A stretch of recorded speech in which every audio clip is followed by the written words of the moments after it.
Well, we're going to talk a bit about ventilation and actually a few more just general things in acute severe asthma. So obviously, I can't really see any of you guys while I'm presenting. So it's difficult to answer any questions. So just shout up if you want to ask anything or if you want to add anything. That's absolutely fine.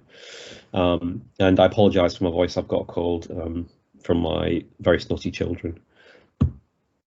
Okay, so it seems a bit daft, but I thought we'd just start by just asking what essentially is asthma. And obviously, as intensivists, this isn't really something that we really get involved with because this is normally a diagnosis that's been made before patients may get anywhere near us. But essentially, the key things are that it's a clinical diagnosis based on a number or constellation of symptoms, which include wheeze, chest tightness, breathlessness, cough, and the symptoms are all episodic. And essentially, all of these different symptoms have a different positive predictive value for making a diagnosis for asthma, which increases the more symptoms you've got. And really, then, based on the back of that clinical diagnosis, you then add objective tests in to try and influence the probability of making a diagnosis. But the probability of that diagnosis depends on any test on its pre-test probability, which essentially comes back to the clinical symptoms. And there's some tests that are used, obviously more in an outpatient setting in a GP practice. You've got spirometry looking for airflow obstruction, reversibility in response to beta agonist therapy, peak expiratory flow monitoring, obviously, which we're used to. There's some direct and indirect challenge tests that you can do, which are sort of getting slightly more complicated, and then things that are even more complicated are tests to do with looking for eosinophils, so things like a fraction of exhaled nitric oxide and looking at serum eosinophil levels, etc., which clearly we'd never really get involved with. But what is interesting is that for something which probably most of us would think is quite an innocuous diagnosis, in 2017, nearly 1,500 people died in the UK as a result from an exacerbation of asthma. Now, the majority of those deaths are all down to people with chronic severe asthma. As you'd probably expect, people who've got chronic asthma, which is poorly controlled. But there are some fatalities which occur in people who otherwise either may not have had a diagnosis made or otherwise quite well controlled. And looking into that in a bit more depth, the contributing factors are really the main things that have been shown is people who have inadequate steroid therapy when they have an exacerbation. Also, people who have inappropriate beta blocker or non-steroidals used with a diagnosis of asthma. People who are given sedation apparently pops up every now and then. So that's sort of out with the context of anaesthesia and intensive care. And what's interesting, I thought, was that there's actually an increased risk of death in those patients who have psychosocial or behavioural issues.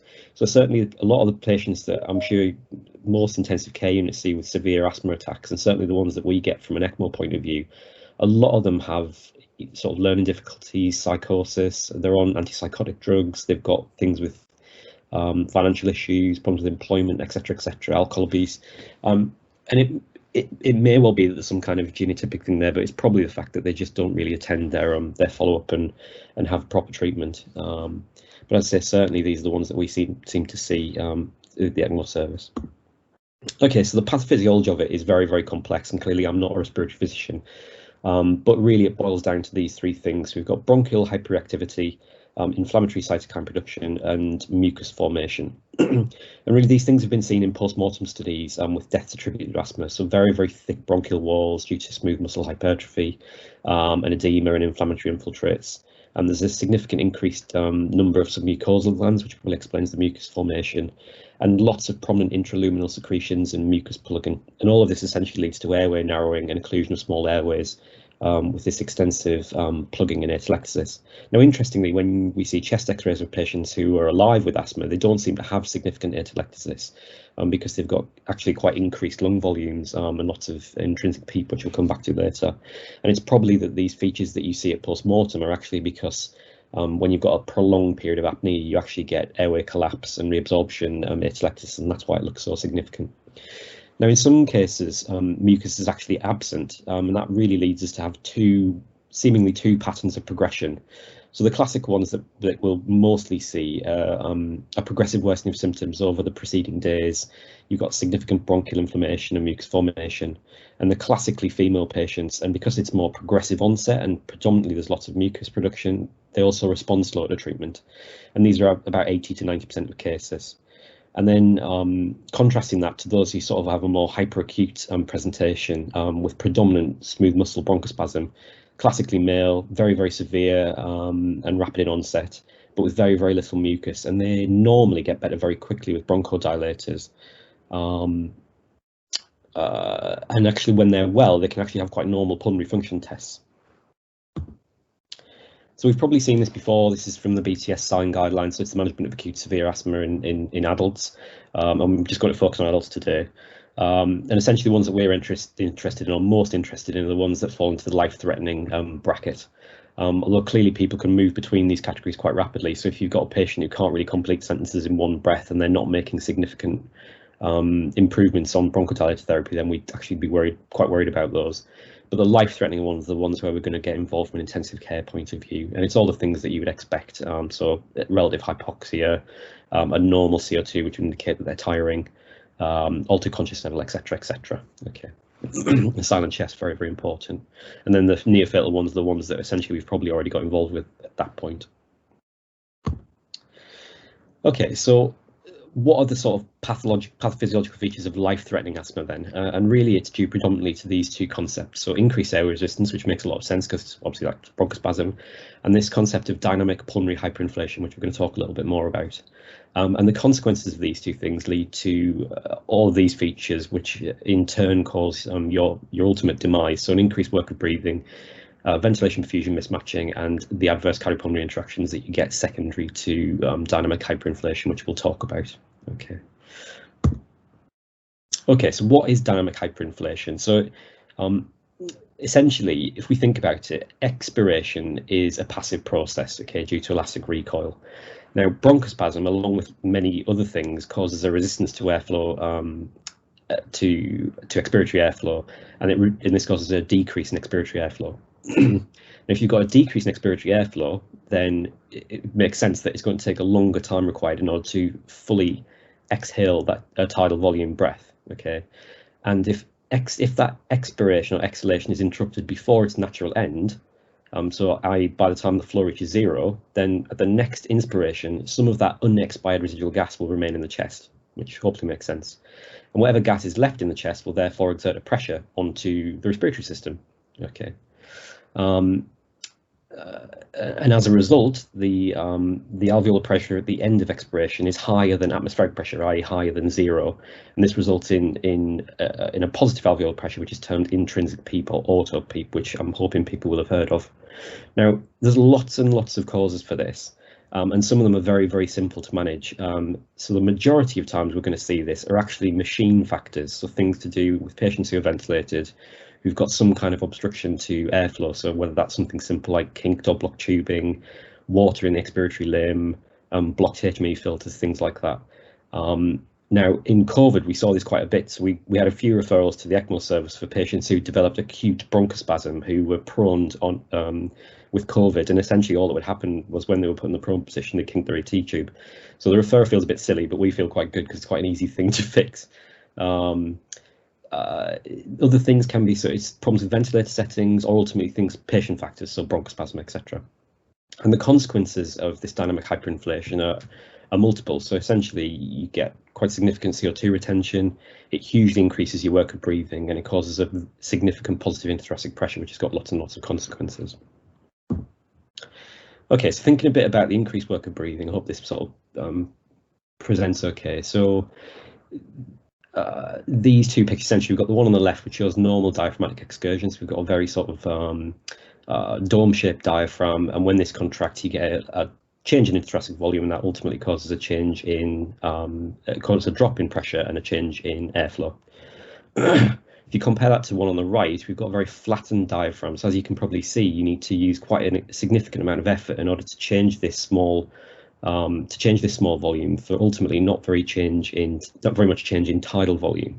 Okay, so over time, because this is a significant effort in order to achieve that, you end up with respiratory muscle fatigue, alveolar hypoventilation, and ultimately you end with hypercapnic respiratory failure.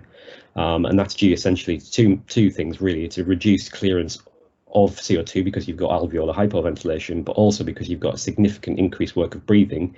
You generate more CO2 and therefore you have more CO2 to blow off. Okay, now it's these features here where you've got very, very small changes in volume for very large efforts, which explain the sort of this silent chest mechanism, along with absolute occlusion of the bronchial tree due to secretions and mucus.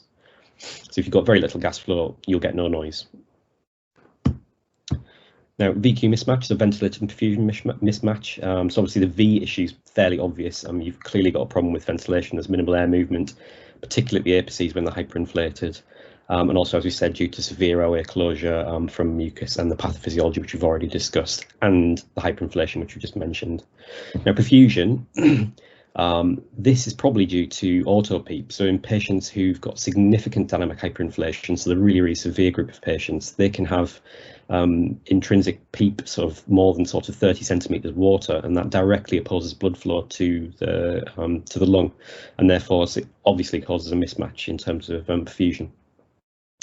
And interestingly, as ventilation perfusion, as it gets worse, it necessitates an increased minute ventilation in order to try and keep up with the mismatch, and that means you have to increase your work of breathing further, increase your respiratory rate, which causes more dynamic hyperinflation, which makes the whole thing worse. So what about the cardiopulmonary interactions? These are quite interesting, and these are where people get caught out when they get patients off to sleep for asthma, or one of the reasons. So essentially, asthma causes a very acute asthma causes a very high negative intrathoracic pressure. Okay, so during inspiration, you get a very significant increased venous return to the right heart, and ultimately a very high right ventricular end diastolic volume, because you're getting more blood coming back to the heart, and then it sits in the right ventricle. And the problem essentially that after that is that you've got a very high right ventricular afterload, which is multifactorial. So you've got hypoxic pulmonary vasoconstriction, very high lung volumes for the reasons we just mentioned, and all the capacitance vessels are completely at their limit. Okay, so you've essentially got a very full right ventricle that's finding it very hard to eject. Okay, now adding into that, you've also got an increased left ventricular afterload for the same reasons, because the intrathoracic volume is high and the intrathoracic pressure is high. Okay, and what happens is that as the right ventricular end diastolic volume increases, it pushes the septum across the left, okay, which is significant in inspiration. Okay, and this is something one of the reasons for something called ventricular interdependence, which is where a concept whereby alteration of the size of one ventricle will affect the function of the other, because they're the pressure exerted on opposite chambers within the confines of the pericardium, which hopefully makes sense. Now, this happens normally, but it's normally not very significant at all. So you get a change in pulse pressure of about 5 millimeters of mercury during normal breathing in patients who are well. Okay, but in patients who've got significant bronchospasm, then you can get quite significant pulsus paradoxus. So frequently over 10 millimeters of mercury, but typically in sort of very severe patients it could be 15 to 25 millimeters of mercury. So quite a significant change in output with the respiratory cycle. Now, in times gone by, I believe that there was a theory you could use the severity of pulsus paradoxus to equate to the severity of the auto-PEEP. Actually, the BTS don't recommend that, but nevertheless is sort of a useful thing to keep an eye out for. The other thing from a cardiopulmonary interaction is you can imagine if you've got a massive work of breathing, then actually you've got a huge loss of evaporative loss of water. So actually quite frequently acute asthmatic patients, because this has been happening for a number of days, they're actually significantly dehydrated at presentation, which is another reason why they can collapse acutely at intubation. Everyone happy so far? Cool. Okay, so just very briefly about some pharmacological management. So, excuse me. Oxygen is quite an interesting one. So the BTS recommend in patients who aren't intubated, because there isn't a lot of guidance in the BTS guidelines for after you're intubated, to aim for SATs of between 94 to 98. Would anyone quickly like to have a guess or to make a suggestion why that might not necessarily be a good thing? Why don't we just give everyone supplemental oxygen? Because hyperoxia is harmful. yeah, cheers, Eden. So yeah, there is that. Of course, more oxygen isn't good. It is bad. But actually, you can get a similar situation to what you get with COPD for similar pathophysiological reasons. So if you think about it, you've got a lung that is maximally vasoconstricted, so hypoxic pulmonary vasoconstriction. If you add excess oxygen, then you'll worsen your VQ matching and actually can make your gas exchange worse. Okay. The other thing is something called the Haldane effect, which people have probably heard of, but this is a concept where where oxygenated hemoglobin is actually worse at carrying CO2. Okay, and that's probably one of the main reasons in COPD patients why excess oxygen actually means that their carbon dioxide carrying capacity worsens. Okay, and therefore you can actually see in asthmatics as well, if you give them supplemental oxygen, their CO2 actually goes up for all these reasons. Now, the mainstay of treatment we're probably all very happy with is nebulized beta agonists, and actually from an evidence point of view, nebulized beta agonists are probably one of the only things with a good evidence base that actually helps along with steroids. Okay, so as I said, reasons that people ultimately may die from asthma is inadequate steroid treatment. Nebulized ipratropium, also quite widely used, and we use that, and we're very happy to use that. Magnesium is quite an interesting one. So there's been lots of trials looking at magnesium. Nebulized magnesium has no benefit at all, and intravenous magnesium may have some benefit and probably not a huge amount of harm. So that would be recommended as sort of a second tier agent in the region of 1 to 2 grams. IV aminophylline, I've put a question mark after it because actually there's very little evidence for the use of IV aminophylline, particularly in acute severe asthma. In fact, there's no evidence that it makes any benefit. There may be some benefit in life-threatening asthma, which is sort of the patients that we look after, although the effect is probably very small, and it's actually a pretty rubbish drug. It's got lots of side effects. It can actually increase your requirement for propofol, interestingly. And the same is true of IV beta agonists. They're very similar in terms of evidence base as aminophylline. Ketamine we do use, but again, there's not huge evidence for it, and it's probably via its sympathomimetic effects that it works. Volatile anesthesia, so we're getting into the realms of panicking now. So you can either deliver that via an anesthetic machine, which everyone's familiar with, or there's something called the Anaconda device, which we've got at Glenfield. I don't know if the Royal have got any of these, but essentially it's very wittily named the anesthetic conserving device. But basically, you just pass. It's essentially a filter that you inject isoflurane into, and then it, as the fresh gas flow moves in and out, it essentially it nebulizes it into the airway, and that's quite a nutty little trick. IV and nebulized adrenaline, again, not huge evidence for that, and it's definitely no more efficacious than salbutamol. And you're sort of starting to scrape the barrel at this point. Heliox is an interesting one. So Heliox actually probably is quite useful. So for people who aren't aware of it, it's a mixture of, as you'd imagine, helium and oxygen. It's got a very low density. It's 6 times less dense than atmospheric air. So in smaller airways, it can actually it actually leads to more laminar flow rather than turbulent flow, which can decrease the work of breathing. It's a very safe drug. It's got very few side effects. It's non-toxic. It's non-carcinogenic, but unfortunately, it only comes in oxygen mixtures of about 21 to 30%. So it's not particularly helpful if you're hypoxic, and most places haven't got it. But nevertheless, it is an option. Okay, so intubation. So this is where you get into your brown trousers and bicycle clips moment. So they're normally fairly hairy, and roughly it's estimated about half of the life-threatening complications in terms of managing life-threatening asthma occur in the peri-intubation period. There's obviously some absolute indications, and really the difficulty for intubating the asthmatic patient is deciding when they've failed normal conventional management, who the patients are and who's appropriate to intubate, given that you know that they're going to fall into a prognostically poorer group. And it's probably going to be relatively fraught around the time that you intubate them. So in terms of absolute indications, these are pretty obvious. Things like coma, cardiorespiratory arrest, severe refractory hypoxemia. Interestingly, hypercapnia per se isn't a reason to intubate them if they can tolerate it. And although obviously if they're starting to become hypercapnic, then that's an indication that they're probably going to tire. Some relative indications, things like if they've got an adverse trajectory, so you've given all the treatment and they're continuing to get worse, then you may choose to prophylactically intubate at that point to try and avoid some of the more serious complications. If they've got fatigue, somnolence, cardiovascular compromise, pneumothorax, all things where you need to take a bit more control. Now, this is probably one of those cases where the consultant's going to come in. I would advise that they came in because these are very, very difficult. So it should be someone senior that's really intubating these. And hypotension will almost 100% occur for the reasons we've already said, so for dehydration and interdependence, to the point that it can actually mimic attention pneumothorax, which obviously is tricky because you may well get attention pneumothorax in these patients when you positively pressure ventilate them. So have a high index of suspicion about it.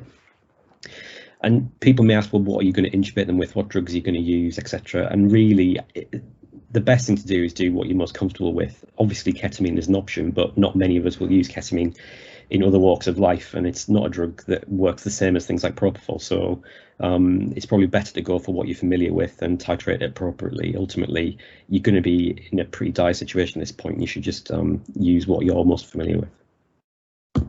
Okay, so ventilation. So I think the first thing really is that you should try and use the largest tube possible. And this is pretty self-explanatory: big tube, less resistance, and lower peak airway pressures. Okay.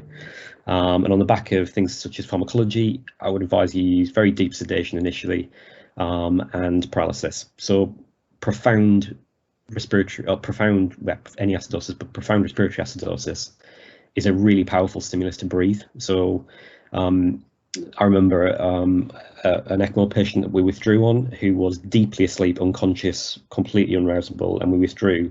And as the CO2 started to rocket up when we turned the circuit off, they have a very, very profound stimulus to breathe, and that can be quite distressing.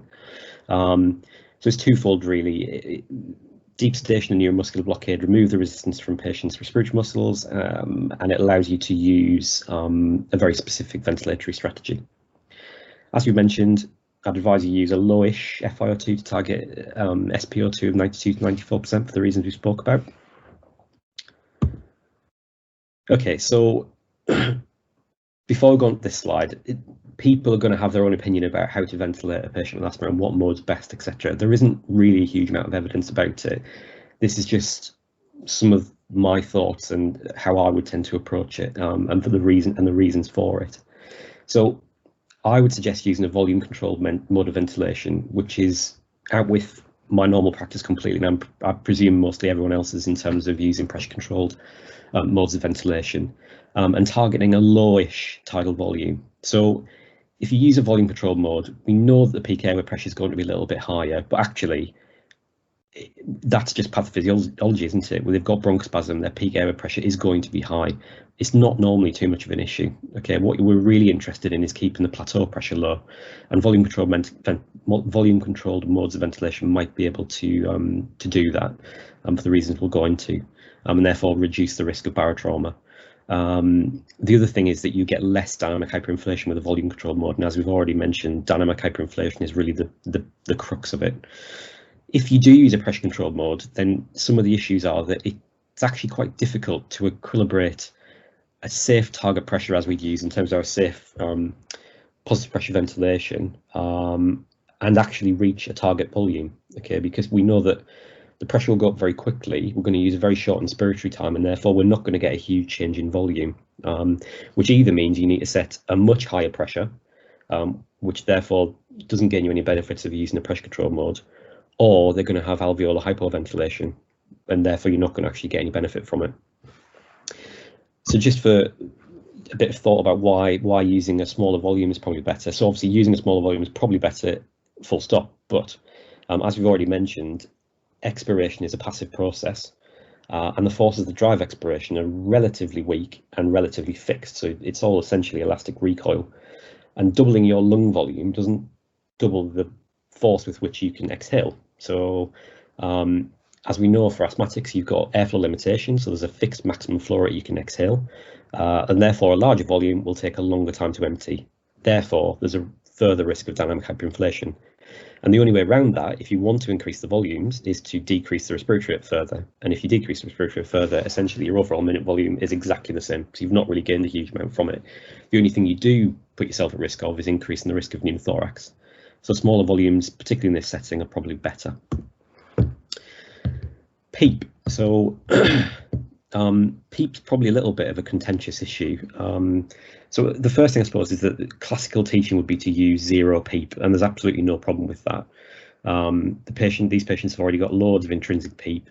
They don't really need to have therefore any benefit from extrinsic PEEP to improve their FRC or oxygenation, and actually oxygenation isn't normally an issue.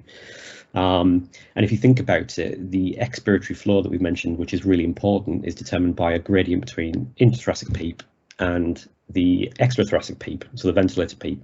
So keeping that difference big, and therefore keeping the ventilator PEEP low, probably makes sense. What I would say is that in a subgroup of patients, PEEP might be beneficial, so long as it's it's low pressure, so something between 5 and 10 centimeters of water, and importantly, it's less than intrinsic PEEP. So if you think about it, dynamic hyperinflation is caused by closure of small airways, which leads to gas trapping. Some of those lung units, if you apply PEEP to them, will remain open, and therefore actually you'll get a benefit in promoting gas flow and reducing expiratory flow time. But as I've said, using zero PEEP is not a problem. The key thing really, as I've already mentioned, is targeting a low plateau pressure, so less than 25 centimeters of water. Again, comes down to this dynamic hyperinflation, and you can keep an eye out for when this might be occurring, so changes in pulse pressure variability, a long expiratory time on the capnography trace, and the flow waveform not reaching zero on the ventilator. And this might be where you get into the region of having to sort of disconnect and manually decompress patients, which I'm sure we've all seen. Okay, so one of the key things is maintaining a slow respiratory rate, 10, 12, actually maybe even slower than that, and a long expiratory time linked to that. One issue that can occur is you can actually, if you don't have these fixed to the respiratory rate, you can individually drop the inspiratory time and make it very, very short. And a lot of modern ventilators will let you deliver quite large volumes in very, very short spaces of time. That's probably not a good thing. Because essentially, if you do that, you're going to fill lung units that have very short time constants, and it'll further increase hyperinflation. So essentially, you want a modest inspiratory time to allow the lung unit to fill without causing that gas trapping.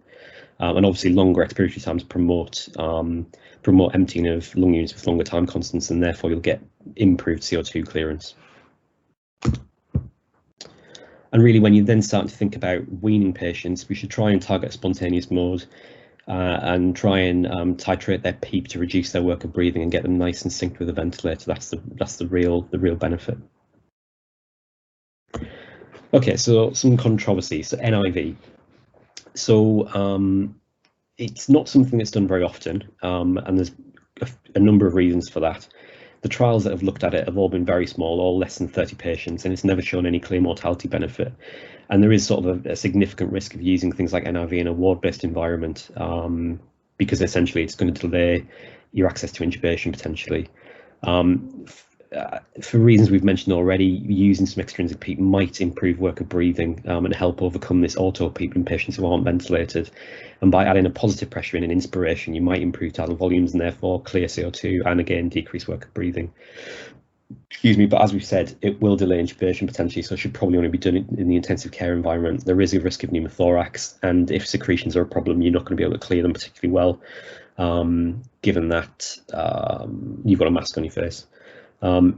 The other thing to think about, of course, is that the majority of asthma is gradual in onset, as we said, so 80–90% of those patients, which means that most of them, by the time they present to hospital, are actually quite well into the disease course, and therefore most of them are pretty knackered by that point, and therefore NIV is probably not going to give you a huge benefit. And if you think of the other lot, the ones who are in the very hyperacute ones, then actually, if they get to the point they need NIV support, then they're going to deteriorate very, very rapidly, and therefore it's probably not appropriate. Some people would maybe suggest trialing it for an hour. I don't know, each to their own. I've put bronchoscopy in there because bronchoscopy can be really useful, particularly if people have got really tenacious secretions that they can't clear, and actually trying to wash those out can be useful. The problem, of course, is that by instrumenting the airway, you could well propagate their bronchospasm. So it's quite tricky to do it, particularly in these patients on very high pressures who may well be hypoxic. ECO, we won't talk about that because it's pretty pointless. If you've got any equipoise as to whether that's going to work or not, then you should probably just be referring for ECMO. Which leads me on. So ECMO is actually recommended as a rescue therapy in the latest, the 2019 BTS sign guidelines. Just a bit about our local data. So we had 46 patients, I think, that we've got the data for, and the 1 year survival is 96%. So 2 deaths, one in hospital death, one on the unit death, one in hospital death. The main risks with ECMO in this patient group are intracranial hemorrhage. So there's a significantly increased risk of intracranial hemorrhage in patients who are very hypercapnic, because the ECMO drops their CO2 very, very quickly, and that can lead to intracranial hemorrhage. In the ones that do ultimately come to us for ECMO, mucus plugging is a significant issue, which obviously we can address much easier when you're on ECMO. So we can wash all of that out, and actually we've had complete casts of people's bronchial tree from mucus. The other benefit of ECMO, of course, is it means it allows you to extubate the patient. So in those patients who maybe don't have significant mucus plugging, then removing their ET tube can actually break their bronchospasm. So it's an interesting one, because intubating patients with asthma is a sort of necessary evil, but it might well propagate further bronchospasm. So getting that tube out is one thing you definitely can do when they're on ECMO. Okay, so just to summarise, the respiratory and cardiovascular complications of life-threatening asthma are predictable if you understand the underlying pathophysiology. What I think is interesting is the evidence for many of the pharmacological treatments that we use is actually quite weak, and probably they're not as beneficial as we think. And I personally think we rely on a lot of these things where it probably doesn't make a huge amount of difference. And if we apply a structured approach to ventilatory management, whatever that is, then using the principles of the underlying pathology and physiology is normally going to be sufficient to get you out of trouble. That's it. Any questions or comments?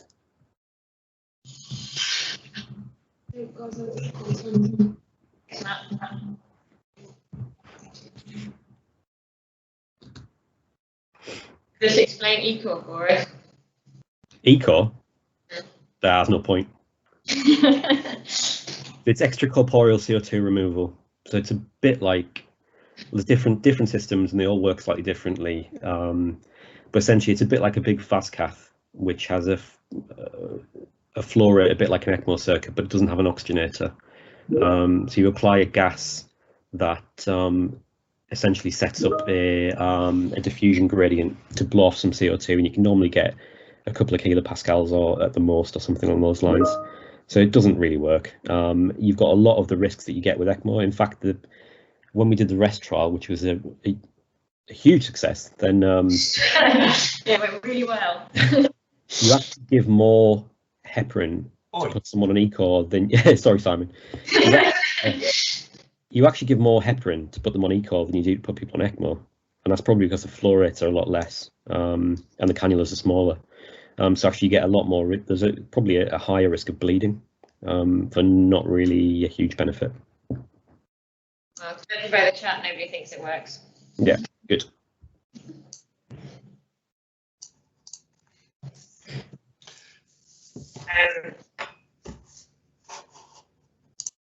Simon raised that we're doing gas inductions for asthma. You want to elaborate, Simon? Yeah, that's what I do.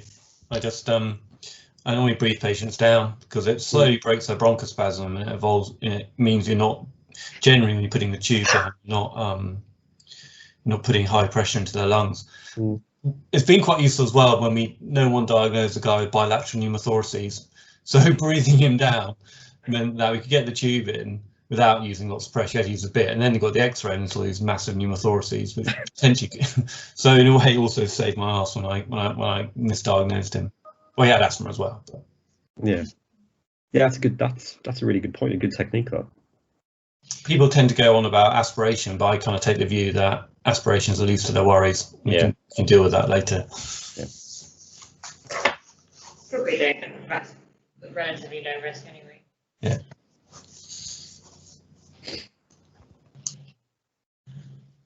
Anything else? Any questions? No. Good here. I was reading through the comments. Matt, quick question. I don't know if you recovered. I was out for a second. Some of my colleagues, no, not some of my colleagues, it's been used a few times where people have used something like midazolam or other benzodiazepines with patients with acute severe asthma in the emergency department to try and effectively take any issue of anxiety around that. Have you had any experience of that, or any suggestions for trainees? Yeah, so I would thoroughly recommend not doing it. The BTS guidelines make it a specific point that actually there's an increased mortality in that group of patients. Now, obviously, there's tons of confounders in all these things, and giving anxiolysis is just one little bit of it. I think I might be wrong, but I think in other countries they may use things like fentanyl, etc., to try and obtain that anxiety response and try and reduce people's respiratory rates, because actually theoretically that would make sense. But I think if you get into that point, you don't really want to be giving people sedation in an area where you may well knock them off very, very quickly. So yeah, no, I wouldn't do that. Thank you. That's exactly what I wanted to say. Is that why you text me at first?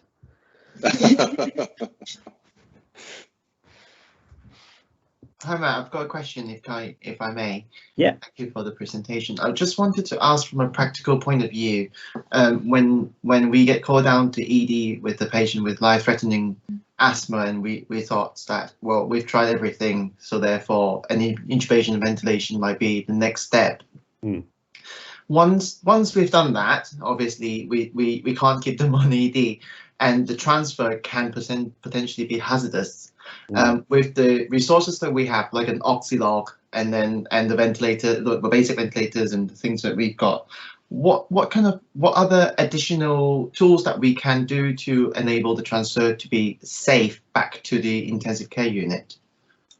That's a really good question. I would ensure you've got very good trainers for running. But no, I think in all seriousness, you are right, because you might be at a point where, I don't know, you've used Simon's technique, you've gassed them down in ED using one of the anaesthetic machines, and then you're stuck in the sort of the issue where you're going to have to move them without the volatile, and we all know volatile is a really good bronchodilator.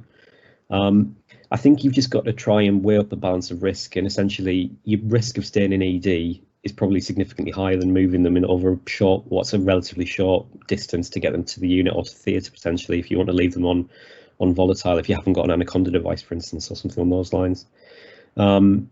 I think these things tend to show themselves after you've sort of a little bit after you've got them ventilated. They tend to sort of have maybe initially get a little bit better, and from experience, and their bronchospasm might settle a little bit with intubation, and then they sort of spiral out of control when they start getting more breath stacking.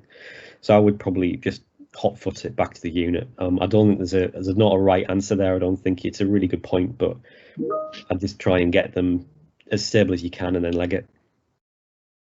Okay. You've still got everything else you can use, of course. You've got ketamine, magnesium, all this kind of stuff, which probably will buy you a bit of time. But yeah, I'd just get back to the unit. Maybe if you can get to the unit before you tube. Yeah. I tubed somebody on my own, not in this hospital actually, in Kettering, and I was an SHO, and it was a long time ago, and my registrar left me, and it was one of the most terrifying things that I've ever done. Cool. Very good water step if you're part when trying to ventilate them. Yeah. So push and twist all the connections before you start. Otherwise, it will fall apart in your hands. Good stuff. Any other questions?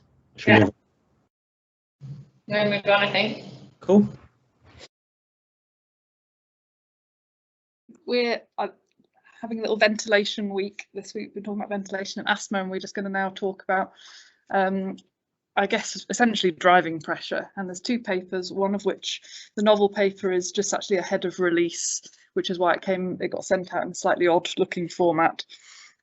But it complements quite nicely the Amato paper that was published in 2015, which I'm a big fan of, and I don't know, I'd be interested to hear some of the discussions about this afterwards. Okay, so the premise being that we all know that, lung protective ventilation strategies are all very good. And there's lots of evidence out there showing that these things, when grouped together, lots of RCTs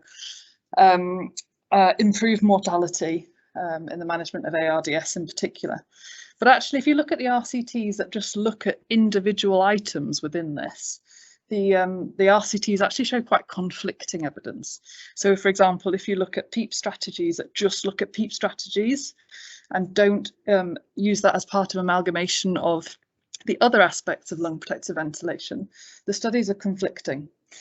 And that's because, in a way, I guess, these things there's a relationship between them and they tie in.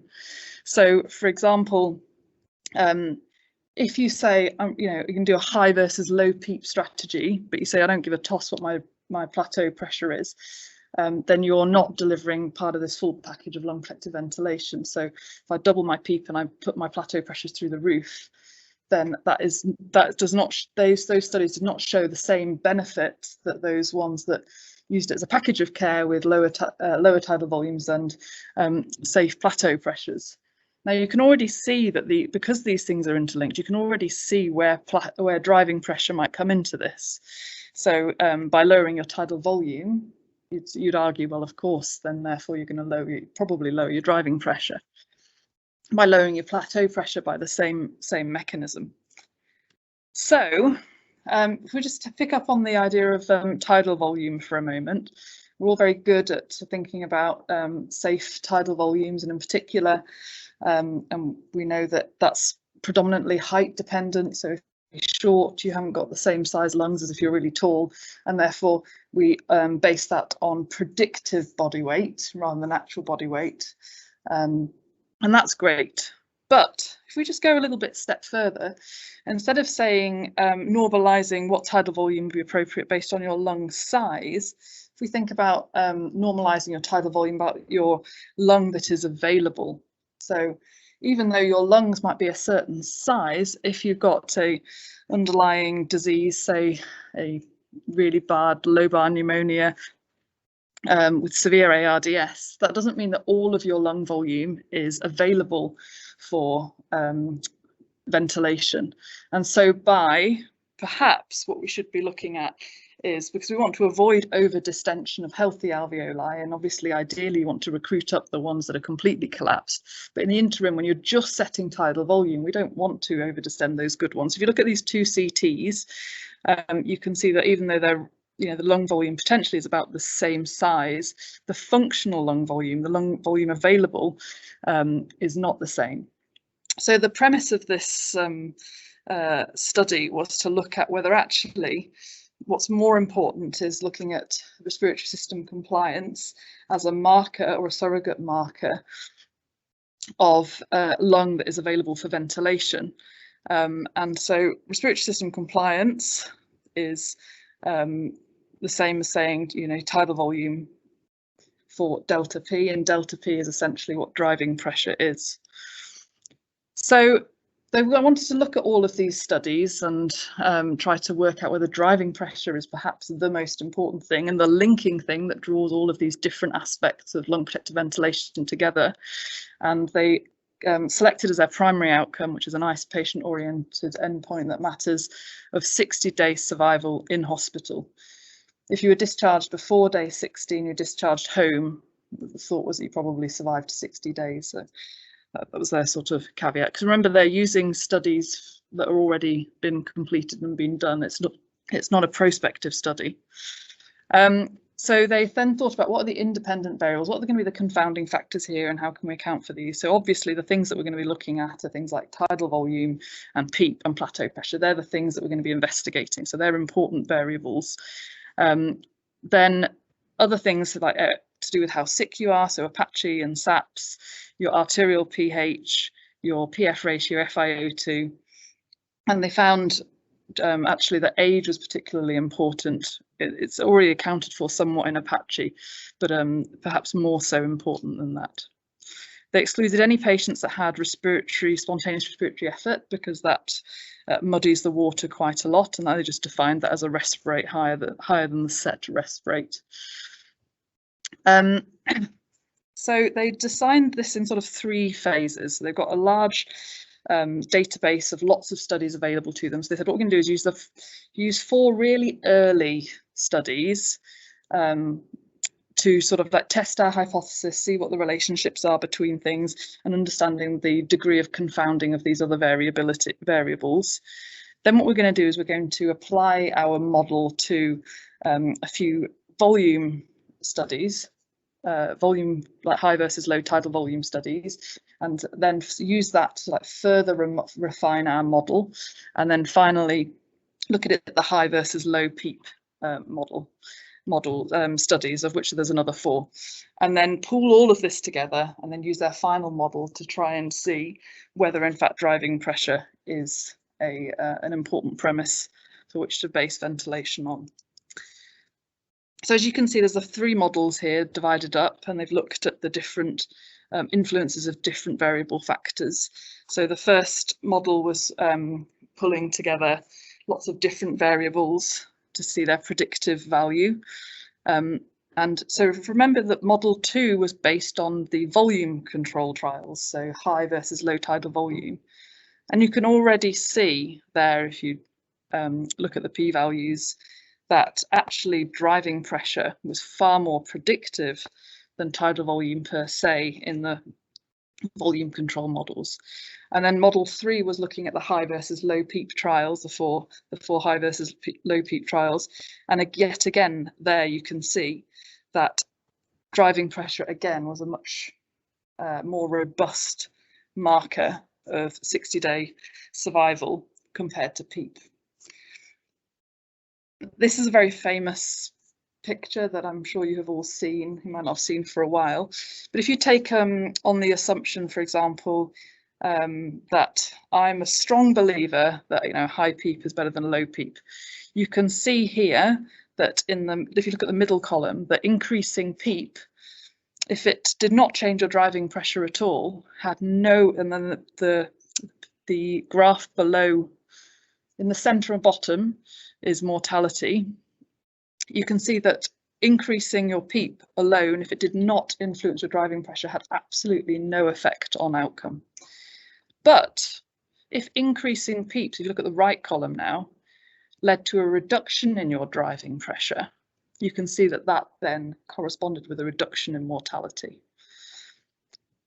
So if you're in the 3rd column, you think as long as I defend the plateau pressure and I avoid high plateau pressures, then there's a benefit there with that. You can see that that is only true if there is a reduction in driving pressure alongside that.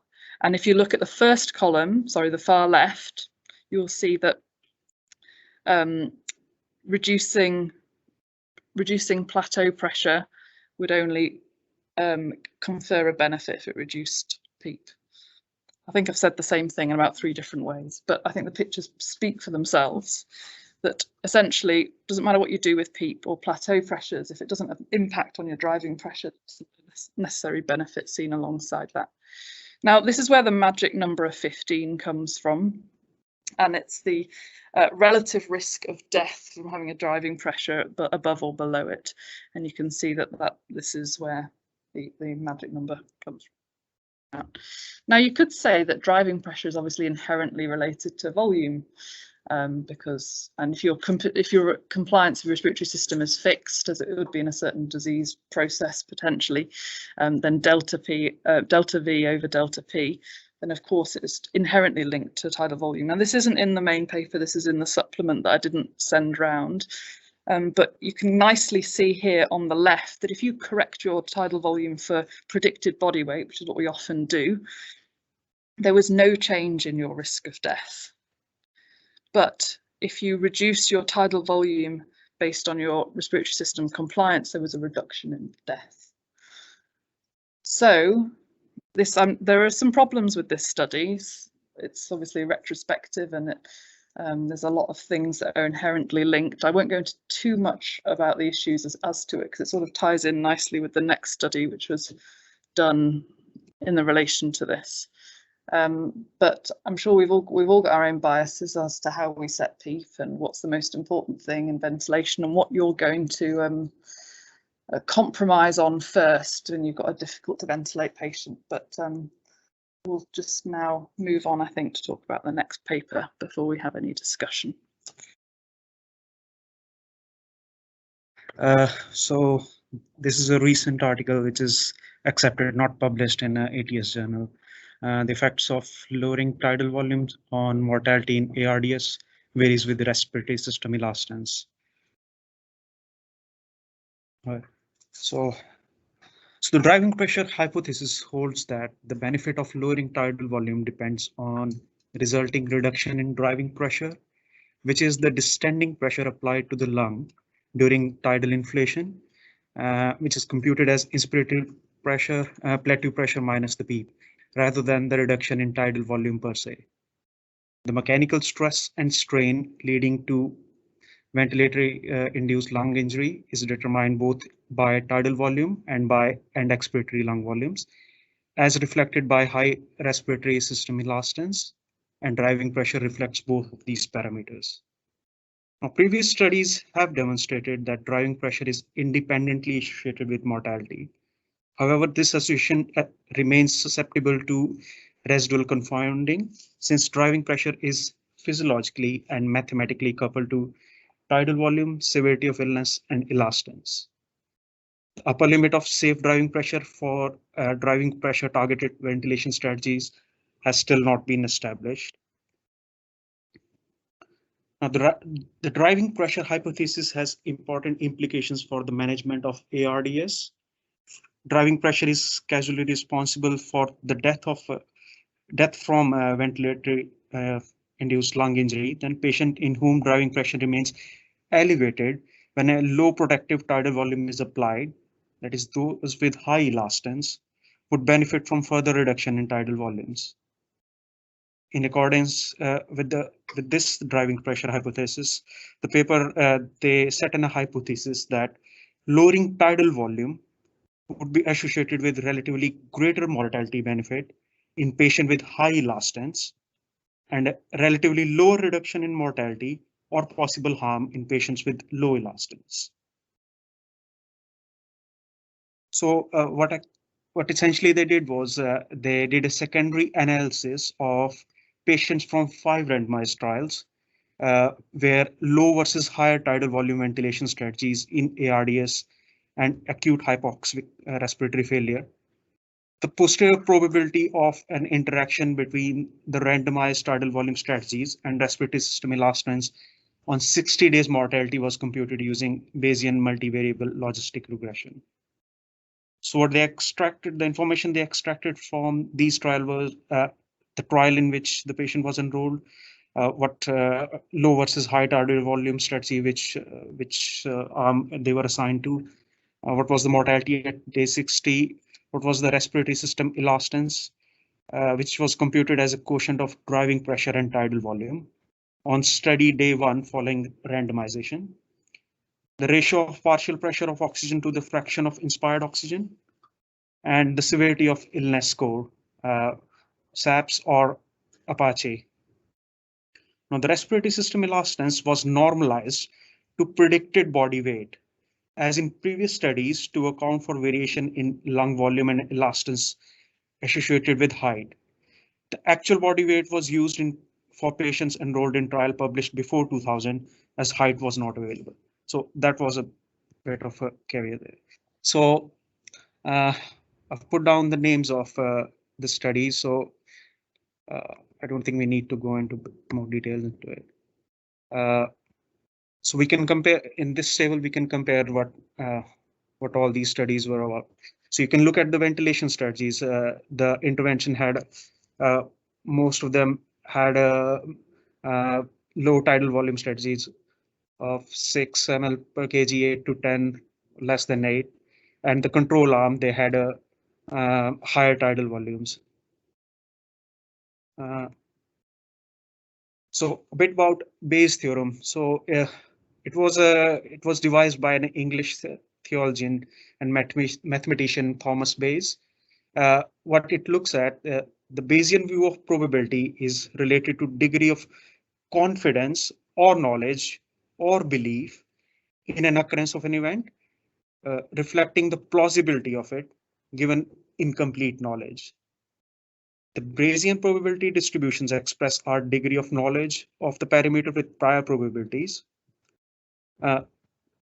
posterior probabilities, and predictive probabilities. So in primary analysis, the Bayesian logistic regression model was constructed to quantify the posterior probability of an interaction between the intervention arm, which is low versus high tidal volume strategy, and respiratory system elastance. The model was then adjusted for markers of illness of severity, including PF ratios, predicted risk of death computed from illness of severity score, and the mortality rate of the control group in each study. Now, If you look at the results, out of 1,202 patients enrolled in 5 trials, 106 were unavailable for analysis because of the missing data in Elastance, the predicted risk of death from illness severity score, or PF ratios, leaving total 1,096 patients. Out of them, 416 patients, which is 38%, died on or before day 60. The posterior probability that the mortality benefit from lower tidal volume ventilation strategies varied with the respiratory system elastance was 93%, with posterior median interaction odd ratio of 0.8, with 90% confidence interval of 0.63 to 1.02. The absolute risk reduction associated with low tidal volume ventilation strategy increased progressively with increased elastance, and the posterior probability of meaningful clinical benefit from low tidal volume ventilation varied substantially with the elastance. If you look at this graph, so the tidal volume and driving pressure according to the respiratory system elastance in high and low volume strategies, with shaded region representing the standard error. So the difference in tidal volume between the groups tended to be lower in the patient with higher elastance, whereas the difference in the driving pressure, which is on the right side of the graph, it increases with the elastance. Now, this one is a graph between normalized elastance and posterior probability of the death on the left side. So it says the probability of death according to respiratory system elastance and randomized treatment assignment to lower versus higher tidal volume ventilation. So as you can see, as the elastance increases, the strategy of higher tidal volumes, the posterior probability of death increases. On the right side, we have a normalized elastance versus posterior mean absolute risk reduction on the y-axis. The median and 90% predicted interval value for absolute risk reduction from the randomization to lower tidal volume ventilation strategies according to respiratory system. There is also a rug plot which shows the density of the patient present, which is on the right side of the graph. Now, so according to the elastance, the results for the absolute risk reduction for more than 1% and more than 5%, they differentiated. So when the elastance was low, there was 55% reduction on more than 1% absolute risk reduction. But if you look at the elastance of more than 3, I should say that normally in a non-ARDS patient, anesthetized patient, the elastance we expect to be less than 1 centimeter of water per ml per kg. So again, in higher, when the elastance was very high, more than 3, the risk reduction they found out to be more than 92% if you're only looking at 1%, and 82% when it was 5%. Now going on to discussion, the driving pressure hypothesis predicts that the effect of lowering tidal volume on mortality in ARDS will vary according to the respiratory system elastance, because the reduction in mechanical stress and strain, and hence the mortality benefit obtained by lowering tidal volume, depends on the volume of lung available for tidal ventilation, as reflected by respiratory system elastance. Lower lung volume results in higher elastance. The finding of present analysis corroborate with this prediction by demonstrating that high probability that the mortality benefit of lower tidal volume varies with respiratory system elastance. These results imply that the tidal volume can be individualized according to the respiratory system elastance, and that the adequacy of lung protection should be assessed by the resulting driving pressure, which actually reflects the mechanical stress and strain rather than the tidal volume per se. The effect of lowering tidal volume on mortality is greater in patients with high driving pressures, that is high elastance values, and lower in patients with low driving pressure, that is lower elastance values. These results also support that the validity of driving pressure as a predictive marker for the mortality benefit of lowering tidal volume in ARDS, and suggests that lung protective ventilation strategies should primarily target driving pressure rather than the tidal volume. When the driving pressure is at or below 15 centimeter water, the probability of mortality benefit from lowering tidal volume ventilation is low. This suggests that the clinician can use the measurement of elastance and driving pressure to weigh the relative benefit and harm of lowering on or raising tidal volume targets in individual patients. Recent work has shown that driving pressure can also be measured with acceptable accuracy during assisted mechanical ventilation. Conversely, clinicians should not regard ventilation with the tidal volume of 6 ml per kilo predicted body weight as adequate lung protective when driving pressures remain elevated. Respiratory system elastance reflects the elastance of both lung and the chest wall. Elastance of lung within the baby lung, which is the specific elastance approximated by the ratio of measured elastance to the aerated lung volume, is approximately normal in ARDS, suggesting that increased lung elastance primarily results from the loss of aerated volume due to atelectasis and consolidation. Elastance is also influenced by the P, and increasing P may increase elastance, reflecting over distension, or decrease elastance, reflecting lung recruitment. When chest wall elastance is increased, elastance or elevated airway pressure does not necessarily imply a high risk of ventilatory induced lung injury. Because chest wall elastance is elevated in many patients with ARDS, transpulmonary driving pressure may provide more direct information about lung stress and strain than the airway driving pressure. Respiratory system elastance may provide more information than either severity of hypoxemia or severity of illness about the risk of ventilatory induced lung injury and the potential benefits of lung protective intervention.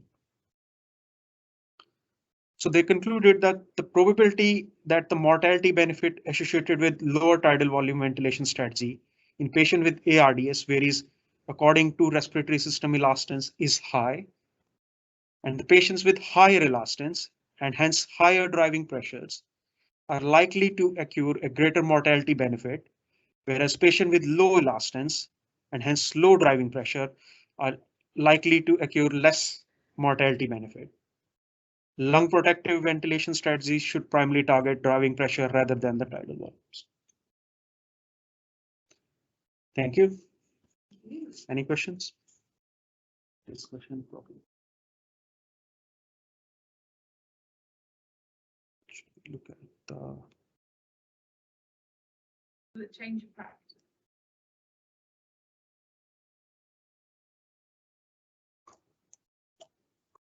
well, driving pressure. I mean, they do suggest that there are a lot of benefit when you have high elastance than looking at the driving pressure instead of tidal volumes.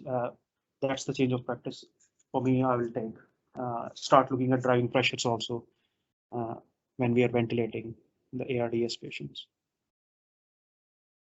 So from what I haven't read the papers myself. So what you're suggesting is that actually tidal volume is not important. It's just the driving pressure is important. Yeah. Therefore, a magic number of driving pressure of 15 is what we should be. 15 or less is what we should be. No, so I think so. What the problem has been is that you could say that driving pressures are important, and high driving pressures are bad. But the problem with that being it's inherently linked to tidal volume. So if you could say, well, the high versus the low tidal volume, you can't say it's driving pressure necessarily related because you've got high tidal volume patients probably going to get higher driving pressures no matter what. So what this paper tried to do is it tried to nut out for any particular degree of compliance or elastance, whatever you want to call it, because they're the same thing really, it's just the inverse of the other. Whether it's an independent variable irrespective of tidal volume. So what this study tells you is that if you've got no issues with your driving pressures, so lung elastance, then there's no benefit of having a lower tidal volume. Which I think, like, it's obviously in mandatory ventilated patients with ARDS, so I don't want to extrapolate it to this, but in clinical practice, you know, I think there's a greater harm of sedating, spontaneously ventilating patients who are doing their own big tidal volumes, for example, just to achieve what we theoretically believe is a safe tidal volume. So what I think it does, sort of, not formally, officially, because it's retrospective and all the rest of things, is it potentially puts the concept of volume trauma to bed, in that, you know, all the volume stuff is inherently linked to pressures, and it's only harmful.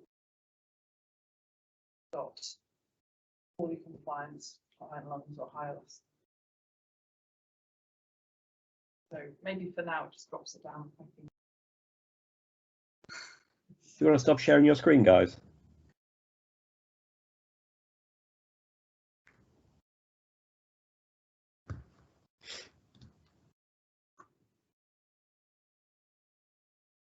Any other comments or thoughts?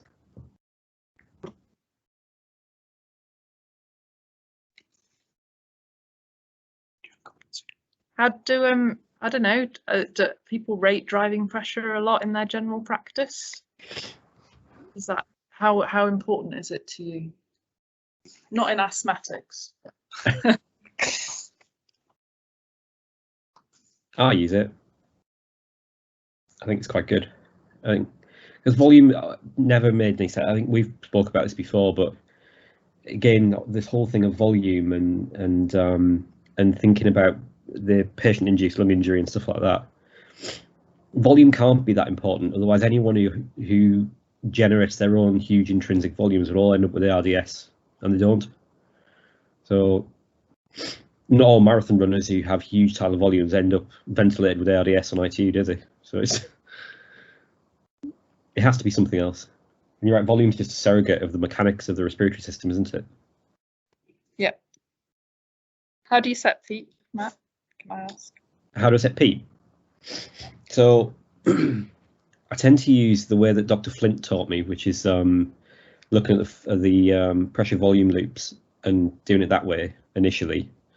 So when you get a change in volume straight off the baseline, then I tend to use that as a starting point.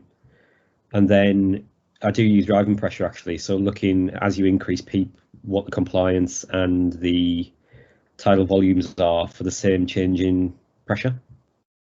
But using volume rather than plateau pressure because we don't tend to measure it that frequently as a surrogate. Cool. I don't know if that makes me weird. I do the same thing, Matt, probably for the same reason. Yeah. So I listened into a talk given 2 days ago by Amato about the future of setting PEEP and mechanical ventilation, and he was basically saying that he thinks EIT, so electrical impedance tomography, is the way forward, and that's how we will be setting PEEP in the future. So EIT is like a belt that you put around your chest, and it measures electrical impedance, which is obviously affected by air versus the density of what it's traveling through. So air is obviously, it's highly impedant versus dense matter, which is less, and it measures at lots of different points around. And obviously over distension is bad, but that and you can set PEEP at various things. He's in the middle of a study which shows a mortality benefit in that compared to traditional methods of setting PEEP. But I don't know if that again is just whether driving pressure is maybe just a surrogate of the balance of over distension versus collapse. So I don't know. We'll see. Sounds expensive. Non-invasive. Does anyone else have any questions, or particularly from probably the more junior people who've been listening? Please don't be afraid to ask what may seem simple questions, because actually it's really important. Anybody got any questions? I really want someone to ask what PEEP is. Yes, No, Kaya asked a question. Kaya asked a question. Sarah's just asked what's the difference between elastance and compliance. Compliance, they're just the reciprocals of each other. Why do you use one in like a step? Why would you use one and not the other? What does it not mean? I think clinically we talk about compliance, Yeah, but more scientifically people talk about the elastance of the respiratory system and the lung or whatever. But it's literally one over. Yeah, exactly. So it's delta V over delta P or delta P over delta V. It's the same. It's just one over the other. Yeah, I don't know. I don't think there's a good reason, but maybe, I don't know. Kaya? Well, I think that Eden answered my question. It's just confused me totally. You think compliance on a day-to-day basis, and it kind of makes sense, but if you start flipping it to elastance, I think it just makes it quite difficult. But hey, as Eden said, probably if you want to be scientific, you have to learn about elastance as well. Although you think about it, like Tidal, like you use a pressure control mode, so you actually, well, mostly here we use pressure control modes. So you're setting pressures, and your tidal volume is the variable bit. So in a sense, it makes more sense to do it delta P over delta V than it is delta V over delta P. Whereas if you're in a volume control mode and you're setting a tidal volume and you're doing things like adjusting PEEP, it's your denominator that you're changing. I don't know. Fair enough. Anyway, thank you. It doesn't make a huge amount of difference, basically. No,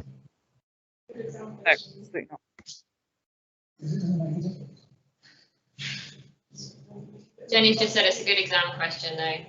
Yeah. Yeah, just for next week. I think that's why I asked this question overall. It's literally just flipping it up the other way. It's just, I think that the textbooks are overall what they say, it's compliance is more for the lungs and the elastance with heart, you know, blah, blah, blah. All exam related. Any other questions or points? Quick point, Matt, sorry. Yeah.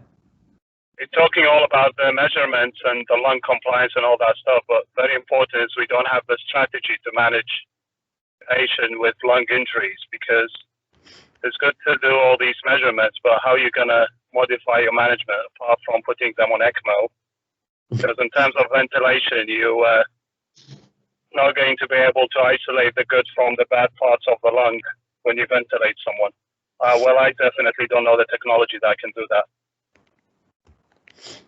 It's a really good point, and it actually a lot of the patients who've had COVID who have then come back for follow-up in various centres, the bits of the lung that were worst affected when they had COVID actually look normal when they then come back. It's the bits that looked normal in inverted commas when they were being ventilated that actually have worse looking pictures when they then present in follow-up clinic. And that's probably because those areas that essentially that weren't inflamed and had were essentially the main bit that was involved in gas exchange when they'd been ventilated were at the brunt of barotrauma, and the bits of the lung that were completely solid obviously weren't involved in that, so they were bystanders, I suppose, which is quite interesting, isn't it? You would think that the bits that were knackered when they were ill would be the ones that looked worse when they came back, and that's not the case. And that just reflects what you've just said. Basically, you can't isolate which bits of the lung you want to ventilate. The driving pressure thing is interesting though. So Luigi Camperata in Guys and Tommies, they came up with a strategy for using driving pressure to ventilate patients with COVID during the first wave, which was quite interesting. And again, you just used this stuff from Amato basically to try and come up with a plan of how you manage them, and looking at the different phenotypes of how the patients with COVID presented, whether depending on whether they were peak responders or etc. etc. So you can use it in a certain sense to come up with an overall ventilatory strategy, but you're right, you can't directly influence lung units per se. Next week's teaching is Prof Thompson talking about ethics of ICU admission. I don't know whether we've allocated the trainees for the papers yet, No, I don't, and I haven't got anybody here to ask. Okay. I think we have one. I think I want to say. Is I it think, Chris? Oh yeah, it might be actually. and I think he's choosing the paper. So. Okay. She's on night, so I'll ask her later.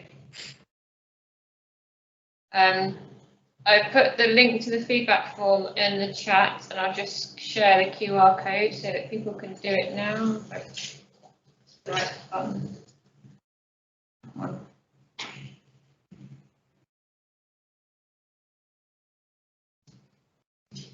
There you go.